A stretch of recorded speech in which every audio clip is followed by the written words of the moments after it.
Just be aware of that. All right. So it is my pleasure today to introduce our speaker to you. This is John Hammerstone. You may or may not have seen the bio that John sent out, but let me read a little bit from that.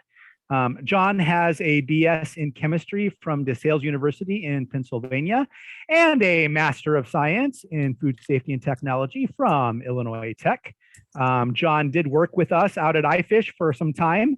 We're grateful for the work that he did there. He also did teach some courses in the department for us, and we are looking forward to him doing that again in the near future. In his history, John worked at Mars for over 30 years in a research environment, and they focused there on flavor and natural products chemistry. And this really gets to the heart of what John's going to talk about today. But the research team there leveraged their expertise in analytical chemistry to uncover and elucidate the functionality of catechins and I'm going to say it wrong. How do you say that? Cyanidins. Yeah.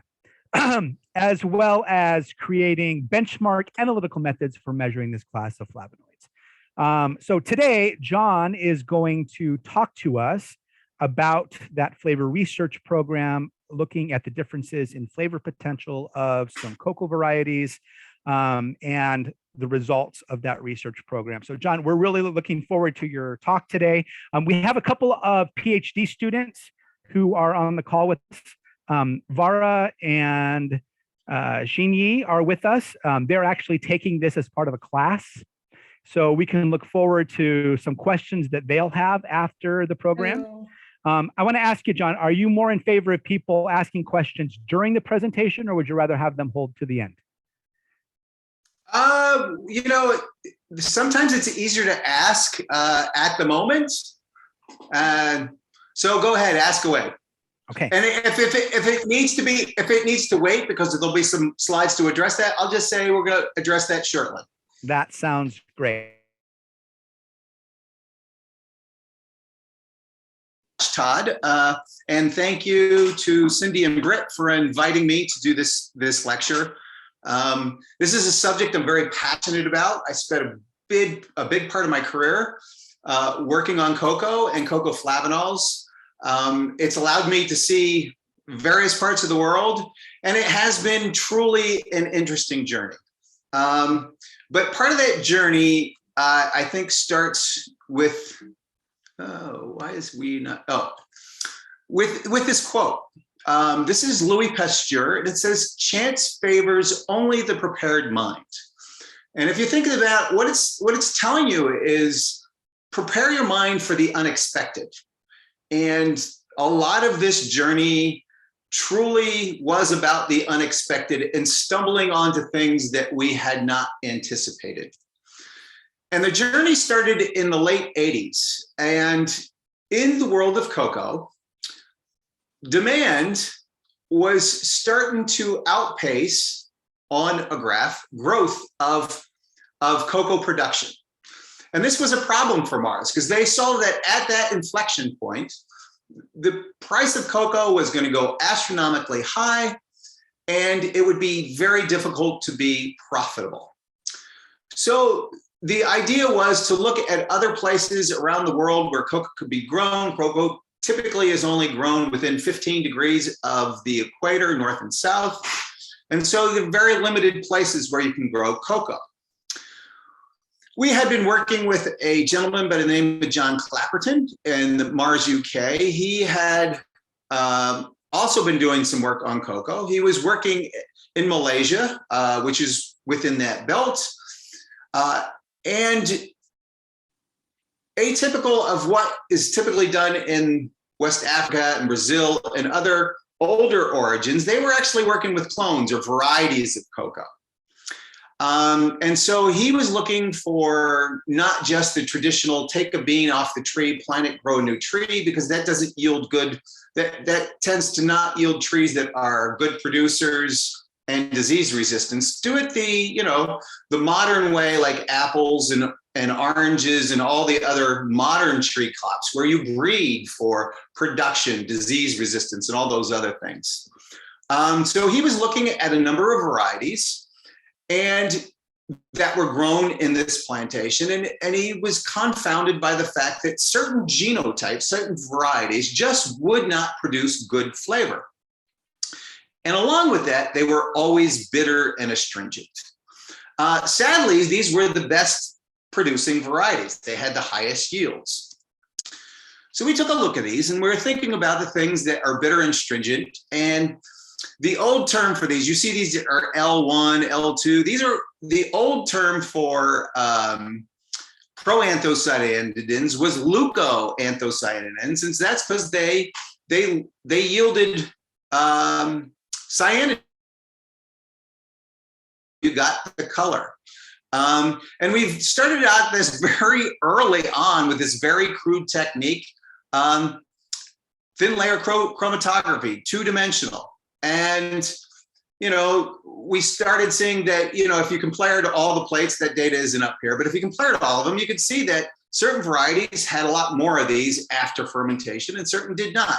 Then we started looking at, okay, so these leucoanthocyanidins seem to correlate roughly with the procyanidins. So we started doing HPLC and we could separate out epicatechin and catechin.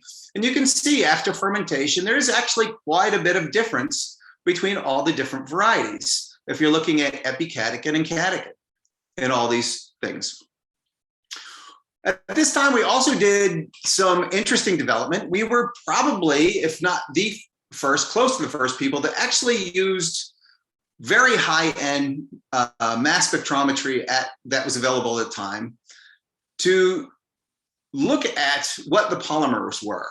And we could see polymers up to 8 using this technique called LSIMS, and it's liquid secondary ion mass spectrometry. Basically, what you do is you put a dopant in there, which is a mixture of dithiathreatol and dithiarythritol that kind of primes the stuff to fragment, and it transfers the energy from a cesium ion beam onto the molecule, breaks it up, and you can actually see what the weights are. And so for the first time ever, we could actually see individual components broken up in a mass spectrometer that confirmed these were indeed what we thought. Traditionally, these were done by cleaving them and then doing a calculation to say, oh, this is 6 units of an oligomer, 7 units of an oligomer, and so on. This was actually the first confirmation that we ever saw that you could do it by mass spec. So if you look at these results, theobromine and caffeine, which are also bitter and astringent, were about the same for each variety. Catechin and epicatechin varied. And you can see this UIT, which stands for unidentified trinitario, was always much higher. And if you look at, and we also looked at the anthocyanins, cyanidin-3 galactoside and arabidoside, which are the anthocyanins in cocoa. And there was some difference, but it didn't seem to correlate, and that was bitterness. NA33 had the best traditional West African cocoa flavor. UIT had the worst. And you can see from the bitterness and astringency scores, they were much higher. And if you plotted this out, you could see a very tight correlation between to the flavor. Now, it just so happened, and this is like chance favors the prepared mind kind of deal. In 1986, the National Cancer Research Institute started this program where they looked at 20,000 botanical species for potential cancer therapeutics. And they were looking at barks, leaves, seeds, anything you can imagine from 20,000 different botanical species. They put it in cell culture lines. And actually, Taxol, which is a very potent cancer drug now, came out of this program. And my boss, Lee Romancic, at the time thought, well, that's interesting. I wonder if cocoa was looked at. And they found out it actually was. But only the stems, leaves, roots, and bark were analyzed, not the seeds. And what was interesting is seeds have most of the phytochemicals of the plant. The other components, which we had also looked at, were very low. At the same time, tea happened to indicate, people are looking at tea and the catechins in tea, they look like they had activity. So my boss decided, hey, let's go look and see if these have anything.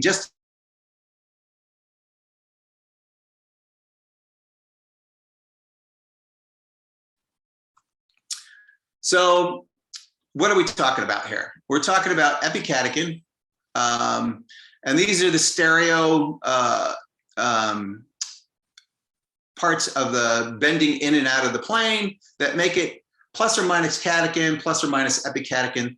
These can join at the 4 and 8 position, or 4 and 6 position to form dimers, trimers, and they can form linear, all the same way, combination of the two.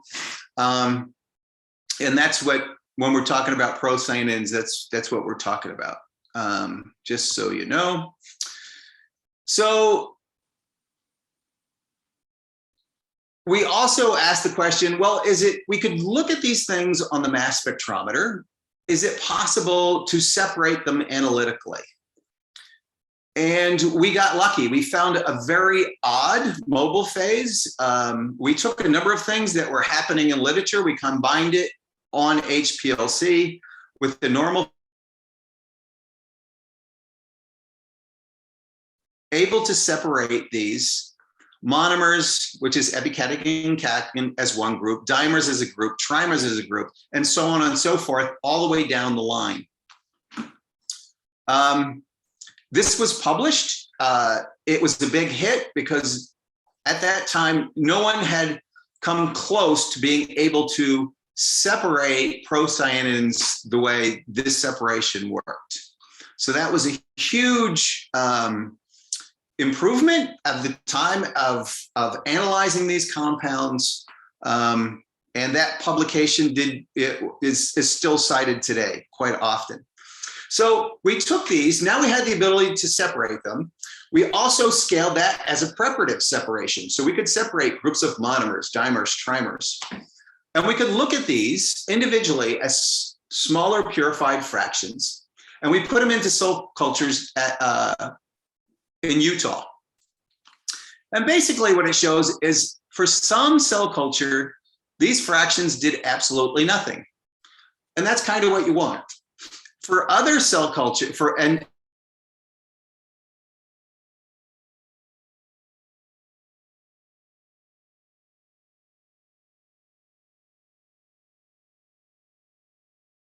but not the original cell lines. So these were a good indication that these compounds could indeed be therapeutics for cancer. So we developed the expertise in analysis. We also, at this time, developed the ability to structurally elucidate these. So we went to Pacific Northwest National Labs. They have an amazing NMR facility that is also a user facility, so anybody can rent time there. You don't even have to be on site. You can send a sample. They can do a remote control of the instrument, and you can actually collect your NMR data there, or you can hook up with an expert there to help you with an interpretation. So we did all this at this time so we could actually say, this is what was causing the effect in these cell cultures. So it was a lot of analytical to support the biological. And we also, at this time, started applying these to other foods. So we're talking about cocoa here. We could do cocoa. You can see we can get out to 10. If you look very closely, you can see 11, 12. There's probably even 13 and 14 in there, which we can actually demonstrate by mass spectrometry. We're there. We also thought it would be valuable because cocoa isn't the only food in the world that has these procyanins and catechins. Can we apply this to other foods? And in fact, we could see apple, B-type, and I'll talk in a minute about what B-type means. We could do B-type. We could do A-type and B-type, and this is cinnamon. So there's some in there. You can see it starts with a polymer of 3, 4, 5. Not many monomers and dimers. Let's see.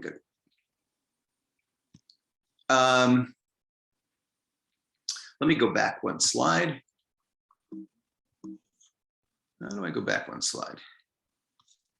All right, this doesn't want to go back. Peanut skins have A type and B type, and I'll talk about those, and a lot of oligomers. And you can do this for pears, for plums. There are grains such as sorghum that have proanthocyanins. So on and on.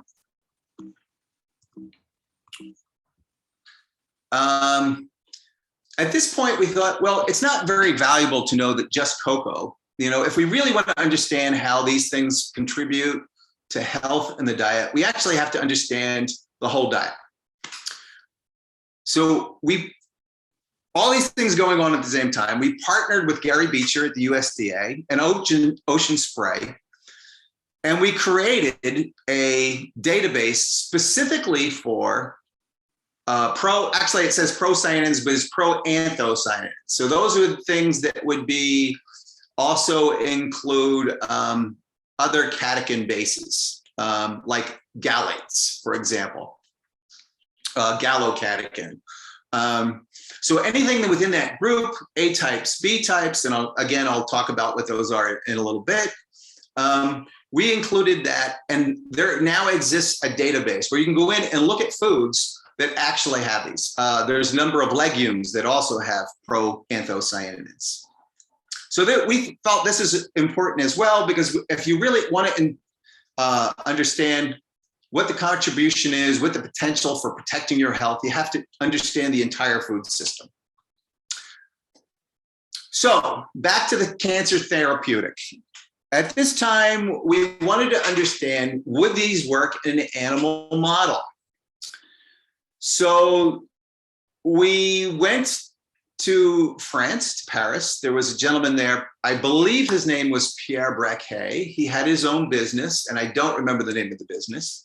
And he was going to work with us and do a guinea pig model. And the fraction that was most potent in the cell culture line happened to be the fraction that contained the pentamers, 5 units. And so he took that fraction, he injected it into the guinea pig, and the guinea pig went into shock. Well, it just so happened Pierre had a blood pressure cuff on this guinea pig, and they found out it went in shock because its blood pressure just dropped through the floor. Well, this was interesting. Wow, blood pressure. Now that would be truly interesting if there was a potential to do a blood pressure therapy as well. So at this point, the cocoa research splits into this analytical part where we're doing the databases, cancer research, and blood pressure and other biological effects. Because we figured if it's blood pressure, there's probably other things going on. So the first question we asked ourselves, is there a population that eats a lot of cocoa that has atypically healthy blood pressure? So doesn't really develop hypertension across their lifespan. So we were thinking Switzerland, Belgium, they eat a lot of chocolate, right? Those are if you look at the statistics, they're the people that eat high levels of cocoa. So we're trying to figure out if there's ever been a blood pressure study that occurred in these countries. Talking about serendipity, as we're having these discussions, one of my colleagues, John Lundy, who's this guy from New York, and he talks like a typical New Yorker. Hey, John, I got this paper here. You might be interested. Here, read it. It turns out it's a letter from Dr. Norm Hollenberg from Harvard University and Brigham Young Women's Hospital, who is a preeminent nephrologist. And nephrology is, kidney function, but it also has a lot to do with blood pressure because renal clearance affects blood pressure. And he was wondering if there was a genetic predisposition to low blood pressure. Turns out he found this population of indigenous people off the coast of Panama called the Kuna. Well, I'll get there. So we call Dr. Hollenberg, and it should say once, sorry for the misspelling. Dr. Hollenberg, as he tells it, says, my administrator burst into a meeting and say, you might want to take this call. Mars is calling. Okay. And we wanted to talk to him about this. So his story was this indigenous tribe of people off the coast of Panama, the Kuna, did not develop age-related hypertension. And as you see in this slide here on the right, this brown drink, this is a chocolate drink that they make by smashing plantains with unroasted cocoa, and they drink it all day. They drink cups of this. This is their primary drink. So they have this, and they put cocoa into their moles, and they use it as a flavoring. They put cocoa into everything, it turns out. We actually analyzed their diet, and they had an extremely high consumption of cocoa. So this was interesting. It also turns out when these people moved off their islands onto the mainland and stopped this diet, they developed hypertension like everybody else. Thirdly, they put salt in everything. So they had an excessively high consumption of salt for people that didn't develop hypertension. He thought the only thing it could possibly be was cocoa. As it turned out, he was right. And Britt, I think, might recognize this. And this is a pulse wave amplitude response. So basically, this is an occluded artery with a Doppler on there, and you're looking for changes in blood flow as you release the blood, the occlusion. And you can see at baseline, day one, that's about where they were. Day two, after consuming this, day five, after consuming this high cocoa, I think this was a beverage that we did. And then that was before, the consumption, and then 2 hours after. So you can see just from baseline, it improved. And then with the cocoa consumption on day five, it improved a lot. If you gave that patient L-name, which inhibits this effect, you can see it drop. So it told us it's nitric oxide dependent vasodilation. So this was a huge revelation. In fact, this stuff does influence blood pressure. The other thing that is important to this study is that when we started to do clinicals, you want to have the perfect match, right? You want to be giving somebody that they can't tell what the difference is. And you want it to be calorically and every other way a match except for your test compound. And basically what this graph shows you is that by controlling the processing, you can actually control the amount of flavanols in the process. And what we did as a control then is we took Dove and we processed the heck out of the chocolate so as to destroy 99% of the procyanins and the monomers. So essentially there was almost nothing left in there. So we had a test that was highly processed, and then our control that had our juice product that had quite a bit of flavanols in it. And I think we actually did a lot of our original clinicals with Dove chocolate bars that we had highly processed and our 200 milligram per bar of total flavanols in it. And that was the basis of our clinical. So we had really good matches. And this was really important to the people that we were working with, that you could match and you could do double-blind crossovers with the product without them really being able to taste the difference. The other thing that was interesting at the time is the Mars family found this really interesting and said, okay, you have to deliver that Dove dark chocolate bar with a high amount of flavanols on the market, but without changing the taste. Because it was more bitter and astringent, it took us 2 years to figure out how to do that trick. So that's some of the backstory, some of the things that we had to do to make this effective. Then from there on, anything we wanted to do, a beverage, whatever, we could match chocolate for chocolate, control and test, double blind, and we had no problem. All right. So we started doing some cell culture analysis with this. And what we found that epicatechin and catechin were not functional in the cell culture. We thought that was odd because it also looked like, and it was very unproblematic, probable that the higher oligomers would be absorbed. So we had at this time been going to a lot of meetings, presenting our analytical work. And I only put a bit of it on there. There's quite a bit more if you look it up in the literature. And we started having conversations with Catherine Rice Evans, who was at King's College London. And Catherine was well known for her work in flavonoids, and she had been doing a lot of work and actually looking with a group in Reading University at metabolites and how these things are metabolized and what really floats around in your blood, not what you eat. And what she found is that the primary metabolites were glucuronidated, sulfated, methylated, or a combination of these as your phase 2 enzyme system. And then you also had colonic metabolites, the sulfuric acid, these valerolactone compounds, and a number of other compounds. And she said, look, you really can't use those in cell culture because that's not what's there. You have to use these other compounds. And lo and behold, she was right. And it worked in cell cultures when you apply these metabolites, which was very exciting.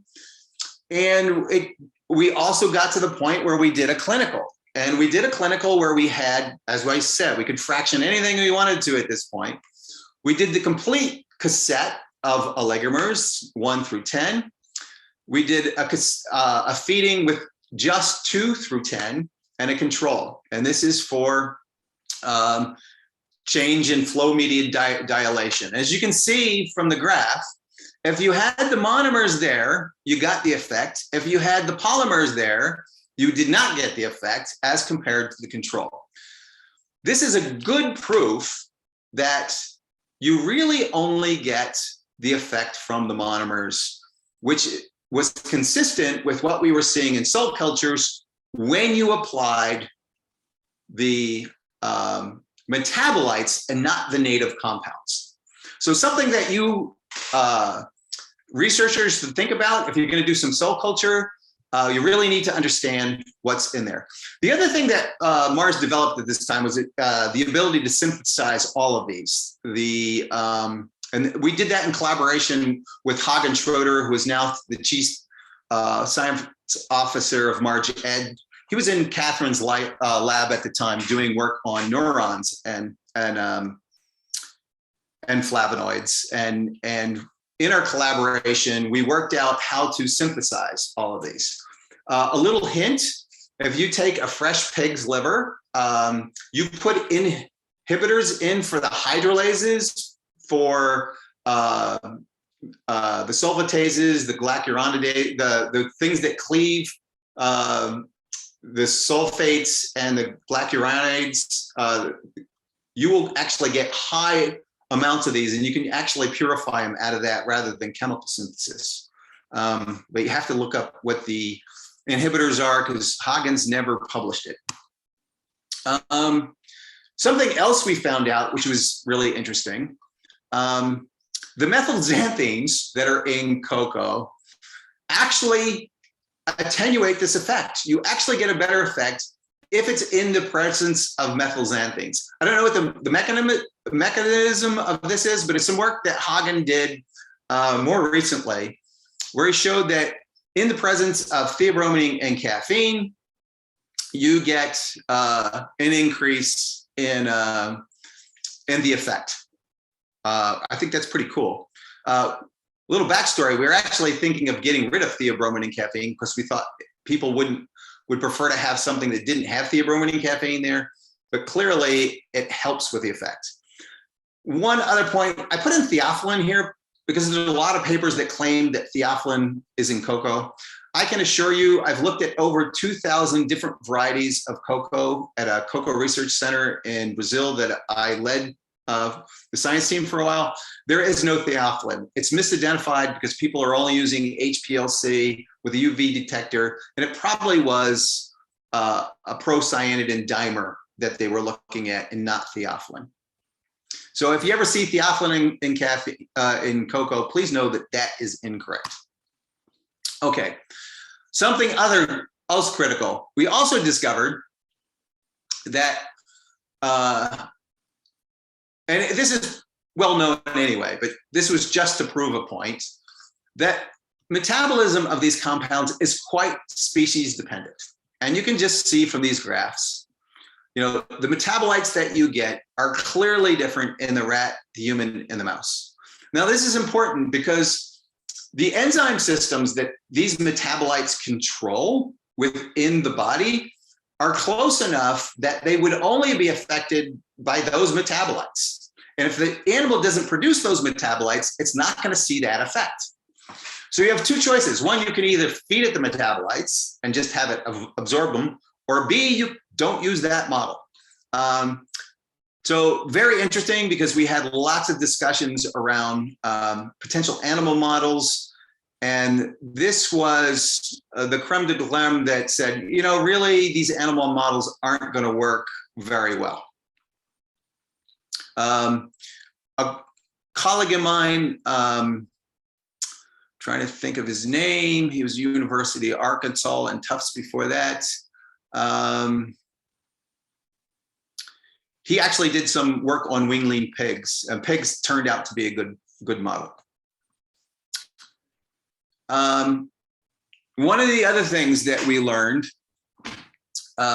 in Hagen's work, and this is another chance favors the prepared mind. I had been working in Catherine's lab, helping them with the synthesis, with the purification of these, so that we could actually do individually tested compounds in cell cultures.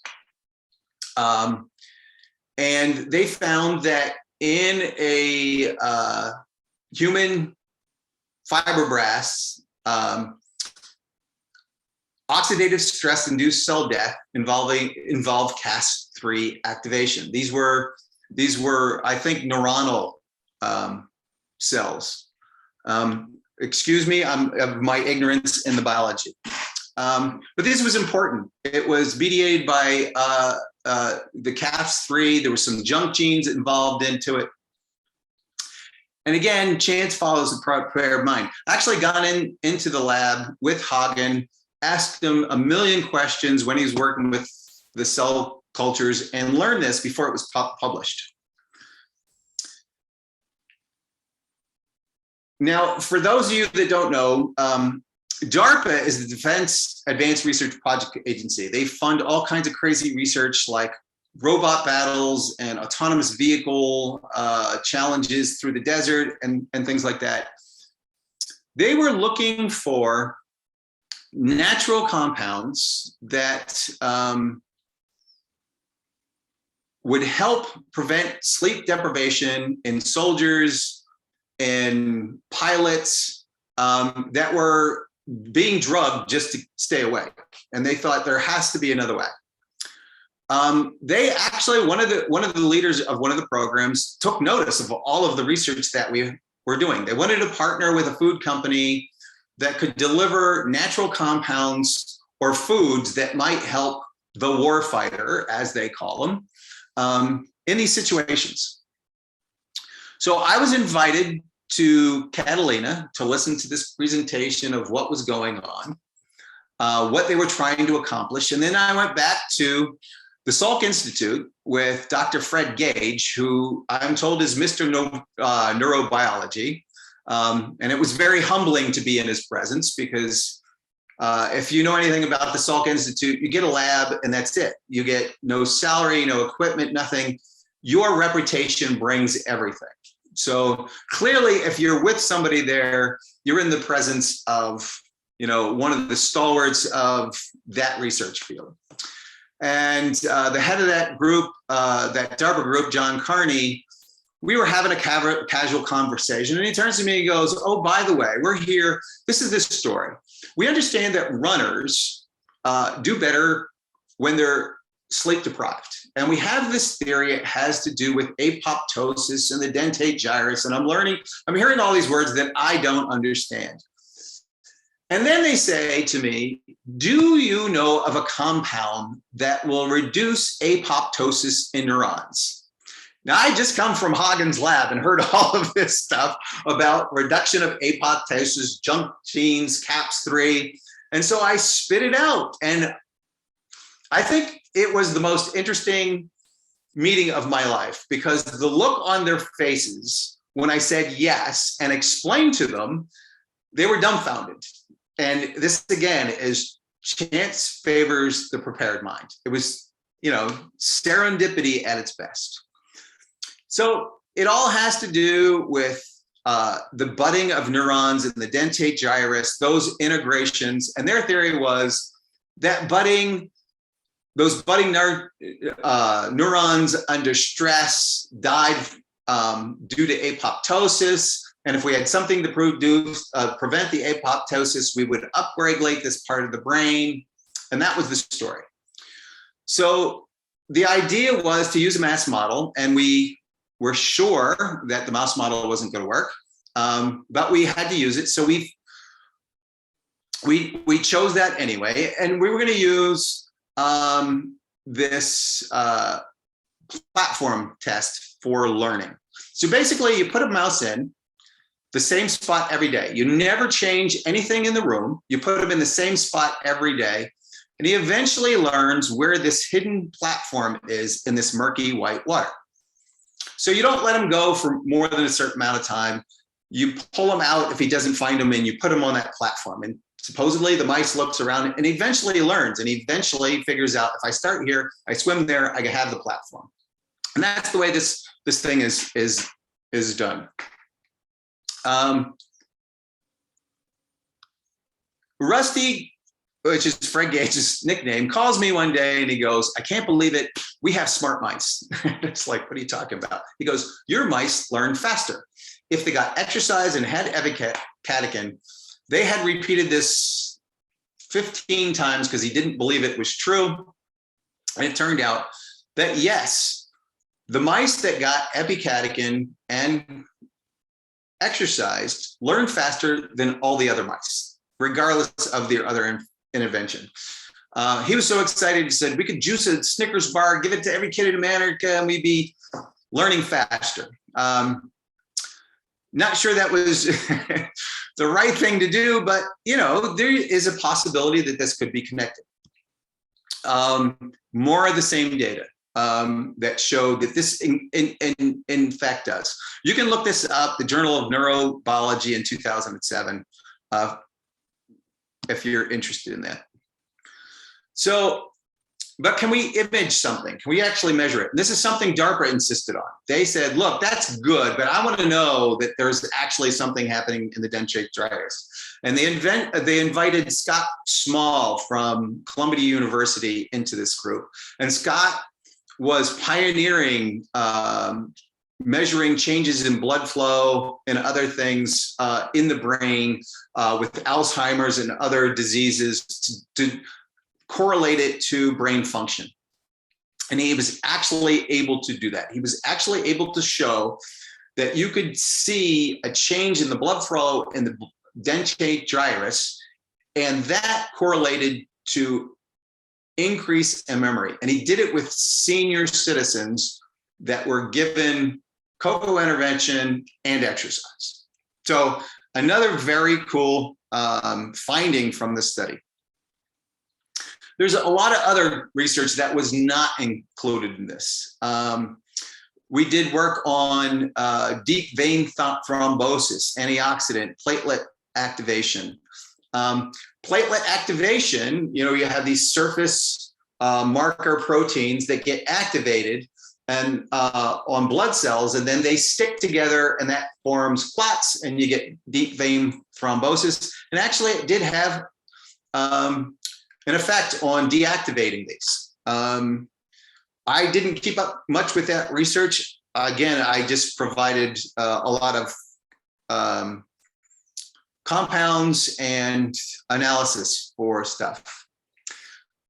So that's as far as I'm going to go with that part of the story. But then there's the and beyond. So what became of this? So one of the cool things is Mars started this company called Mars Botanicals, and they offered these products. Cocovia, Memory Plus, they have a cardio booster. These ones on the right are actually off the market now, but they were a drink. It's a bummer that they're gone because I thought they were a lot nicer to take than a pill.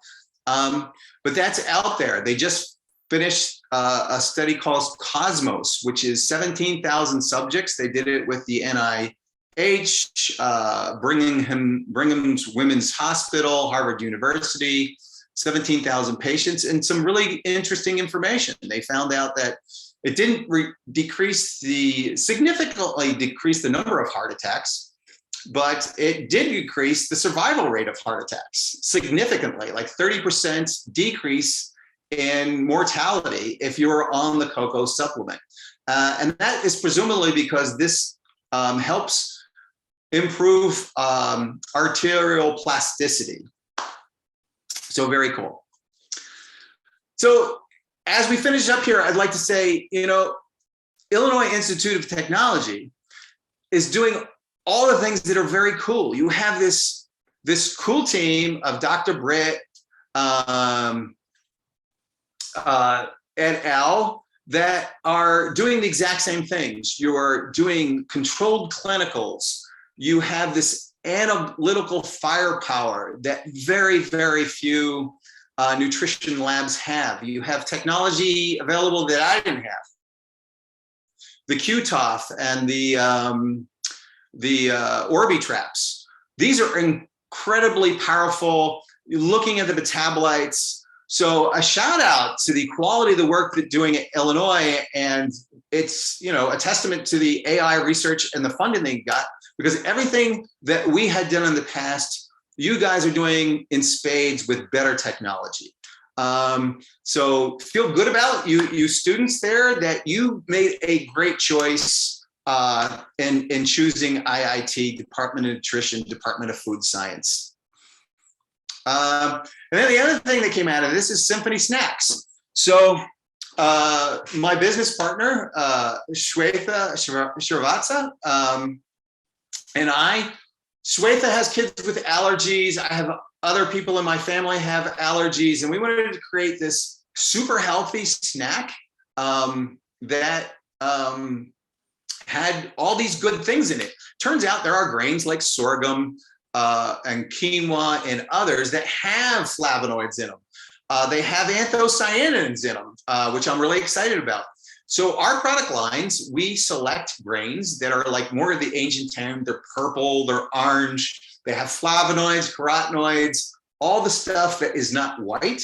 And we put it into a product to take advantage of all this research and include these good things into our diet without having to take a pill. So thank you very much for your attention and questions. Yeah, thanks, John, for a great presentation. We will open up the floor to questions. So if there's anyone who has a question, please feel free to unmute yourself and show us your face and go ahead and ask your question. Thank you, Dr. John. The presentation is really nice and informative. In fact, I was craving for the chocolate like at present. Yeah. So thank you for the nice presentation. I need a clarification regarding the cocoa and cacao. Like, you said a lot of things about cocoa, COA. What about the cacao, like CaCao? Because, that do have a lot of antioxidant, and, that there is an... So, I was talking about chocolate through the whole thing. So CaCao. Yeah. So yeah, so there's cocoa, COCO, which is the cocoa nut. Yeah. That's not what we're talking about. We're just talking about Theobroma cacao. So anything that comes from Theobroma cacao, and not the other species like Theobroma grandiflorum or those. They do have some, but not as much. Yeah. So what do you want to know specifically? No, I mean, it's both the same. The origin is the same, or it's the different origin. The COCOA and CACAO, the origins are different, or they are from the same origin? I think it's just spelling. So cocoa is the cocoa nut, CACAO. Cacao. Oh, so some people, actually it's just spelling. Some people call it cacao. Yeah. Because some people call it cocoa. Right? It's just spelling. It's the same thing. Okay. Yeah. Thank you so much. Yep. Any other questions? Hi, I'm Yudai. This is really interesting and informative presentation. Thanks a lot. Actually, I just looked up to the USDA Flavanols database earlier today. I'm wondering for the foods compare, you mentioned the proanthocyanin in different foods. I'm wondering what kind of extraction method you are using? So if you actually go out to the USDA website that you just visited, all the methodology is out there. Okay. Basically, it was acetone, like something like 70% acetone, 29.5% water, and 0.5% acetic acid, if I recall correctly. Yeah, that's what we. And it was pretty close to that, if not that. But yeah, it was. And also, that was typically done on a defatted sample. Okay, yeah. And the graph you showed earlier about the Dove chocolate, there's different processing method. The difference is pH, right? So yes and no. Okay. Part of it. So one of the things some of what I'm talking about was trade secret, so I can't discuss all of it. Okay. I can't, but what I can tell you is that some of it is done in the origin. Some of it is done right where you grow the tree. Okay. So how you process it right off the tree is different than you would traditionally do. So think about fermentation, right? Some of it was how you roasted it at different temperatures. And I think you actually, I'll give you a hint. I think you can actually go out and find some Mars patents. Okay. Yeah. So what is disclosed is in the patents. What is not, then I'm safe. What is disclosed is in the patents. I was wondering, because the graph you showed us, the horizontal axle, it shows pH. I was wondering if the lower pH, which is acidic one, would cause acidic hydrolysis of the polymer of proanthocyanin. So there's more monomer of flavonoid. Right. So the pH in the processing. Oh yeah. So yeah, some of that was processing. So what happens is as you go more basic, you get there was a lot more done than this. I just pulled this off the web, and this wasn't even Mars research. This was actually Hershey published this. Jeff Hirsch, I think, was the primary author. This just shows that if you alkalize cocoa, you destroy the procyanins. So alkalization is detrimental. Now, the reason they were bringing that out is because if you look at the Dove dark chocolate, it says it contains alkalized cocoa. So they're trying to say, hey, you Mars, you have alkalized cocoa, you've killed it all. We actually did a little hocus pocus there to make sure it wasn't all killed. So it was natural and alkalized in that product, not just alkalized. So yes, alkalized is for the flavor, the unalkalized is for the sample. And then there's some processing tricks to make it tasty and high. Yeah, thank you so much. Yep. Hey, John Sprague, I have a quick question for you. Shoot. Fantastic presentation. Let me just start with that. A lot of fun. So the theophylline, isn't that the thing that bothers pets, dogs?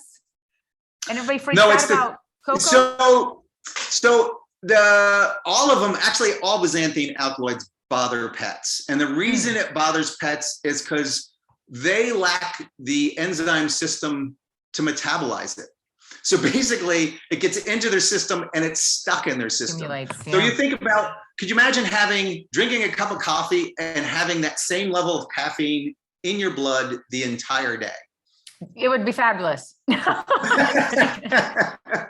but so they can't metabolize it at all. Yeah. So that really affects their heart. Yeah. Okay. And I was just thinking theobromine is also in there, right?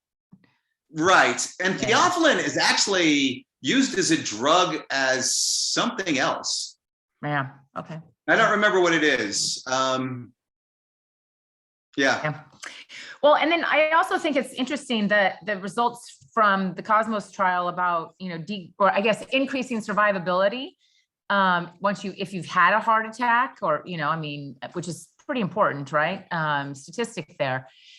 We find that I'll call them natural products, phytochemicals that are in foods, they don't treat, but they have a protective effect in other ways. And it's really getting at where their magic is, using your words. Where'd you go?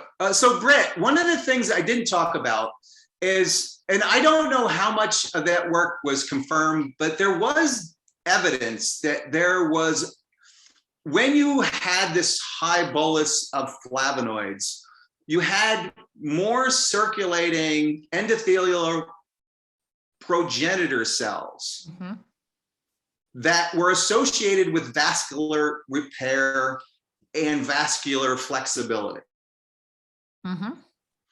Now, I don't think they ever worked out the mechanism, what exactly. So I think that bodes well with what you're saying. Like there is something else going on that's helping repair these systems. Yeah. All right. Well, thank you so much. Other questions?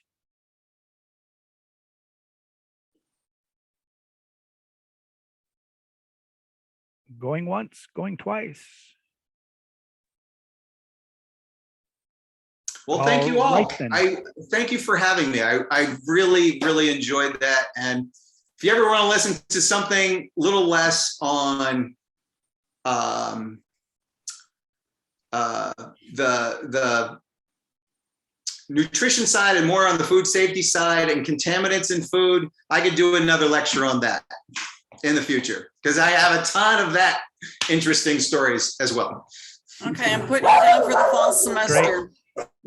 Yeah, sounds great. Well, thanks again, John. We're very grateful for you accepting our invitation, and we look forward to hearing more from you in the future. Thanks, everyone, for attending. Thank you. Take care, everyone. Thank you. All right. Bye-bye. Good job, John.